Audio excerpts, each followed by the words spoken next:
कथा शुरू कर रहा हूँ। परम भगवत श्री वेद व्यास के परम शिष्य श्री सुत जी ने सौनक आदि अष्टदासी हजार ऋषि वर्गों को प्रसन्न करने के लिए हर तालिका व्रत को सुनना प्रारंभ किया।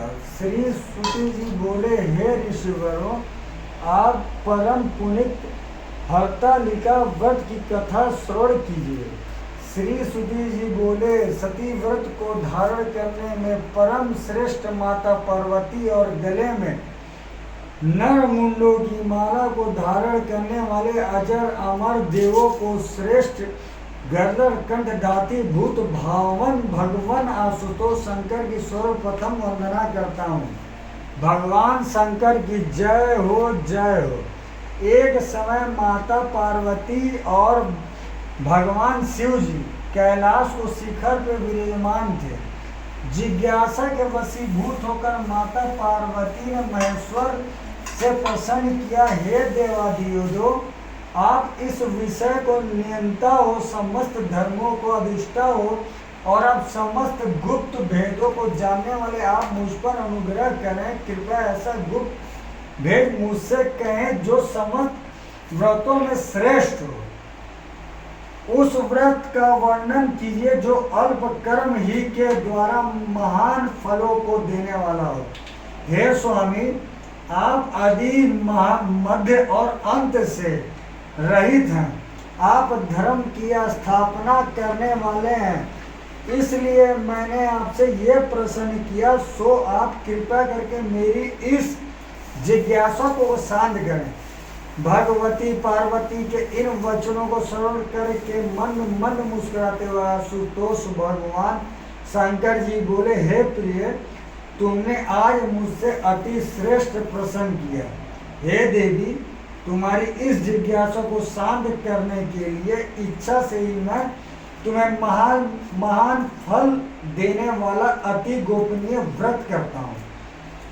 ये व्रत वैसे ही तो पूर्णतः गुप्त रखने योग्य है, किंतु तुम्हारे इस प्रकार किए गए प्रश्न को सुनकर ही वर्णन करना पड़ता है कि यह गोपनीय व्रत उसी प्रकार व्रतों में श्रेष्ठ है जिस प्रकार तारागणों में और चंद्रमा ग्रहों सूर्यों में चारों वर्णों में ब्रह्मांड और समस्त देवताओं में विष्णु श्रेष्ठ है।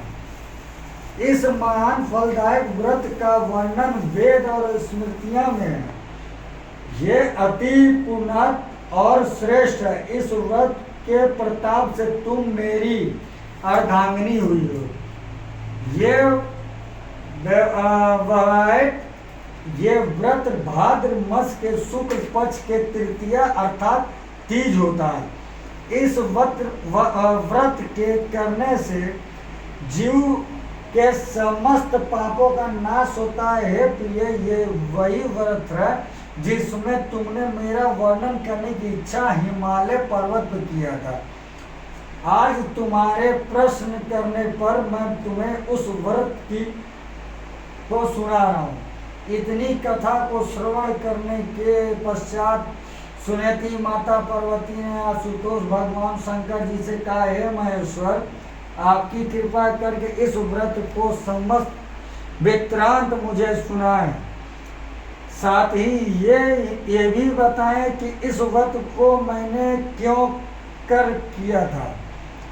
अपने उस पूर्ण व्रत के वृत्तांत को श्रवण करने को की मेरी बलवती इच्छा है। चलिए भगवान के बाद प्रणाम दीजिए। चलिए,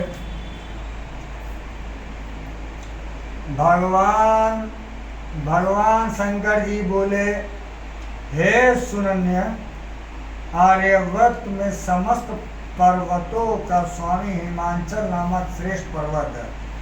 उस पर्वत राज की शोभा अवर्णनीय है। उसके चारों अनेक प्रकार की भूमि तथा वहाँ नाना प्रकार के वृक्ष सुशोभित हैं। वह अनेक सरोवर हैं, अनेकों पर्वत कंदराएं हैं, उत्तराएं हैं। उस पर्वत विभिन्न प्रकार के पशु निवास करते हैं, वहाँ अनेकों गंधर्व, सिद्ध, चारण तथा यक्ष वास करते हैं। सब नाना प्रकार के निकोले करते हैं और विभिन्न प्रकार के विलास रचाते हैं, फिरते हैं। उस पर्वतराज का मस्तक श्रेष्ठ मणियों से, स्वर्ण और रत्न आदि से विभूषित है। उसकी मित्रता आकाश से है और यही कारण है कि वो आकाश को अपने हाथों अर्थात शिखरों पर साधे रहता। हिम से पुत्री करने वाली परम गंगा जी की धारा अपनी कलकल ध्वनि करती हुई उसकी उपत्यकाएं में बहती रहती हैं। वो बवराएं उसकी श्रेष्ठ पर्वत पर तुमने 12 वर्ष तक नीचे की ओर मुख करके तपस्या की थी। उस समय तुमने समस्त भोजन त्याग दिए थे और केवल धूम्रपान ही किया था। फिर उसी पर्वत शिखर के ऊपर से तुमने 64 वर्ष तक केवल सूखे पत्तों को खाकर तपस्या की थी।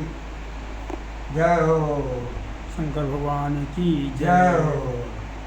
तुमने कठिन से कठिन तप किया था। माघ के शीत मास में तुमने ठंडे में जल बैठ कर तप किया। वैशाख की तपती गर्मी में तुमने आग के सामने बैठ के तप करती रही थी। सावन के पुनीत मास में तुमने आहार को त्याग कर बाहर जल में बैठी रहती थी। हे देवी, तुम्हारी इस कठिन तपस्या को देखकर तुम्हारे पिता पर्वतराज हिमालय को चिंता हुई। वो मन में दुखी हो गए। मन ही मन उन्होंने तुम्हारे विवाह की चिंता की।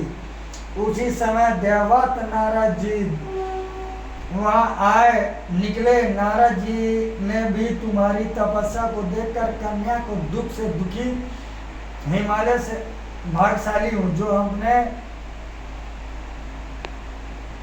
हिमालय से नारद जी की यथास्था सम्मान किया।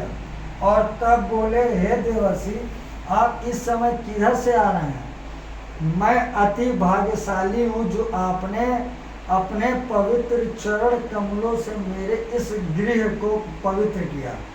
हिमालय के उस दिन वचनों को श्रवण करके नारद जी बोले, हे पर्वतराज, इस समय मैं विष्णु लोक से आ रहा हूँ। भगवान विष्णु को तुम्हारी पुत्री के इस महान तप का पता लग गया है। इस कारण उन्होंने मुझे तुम्हारे पास ये संदेशा लेकर भेजा है कि तुम अपनी इस कन्या को श्रेष्ठवर को ही देना।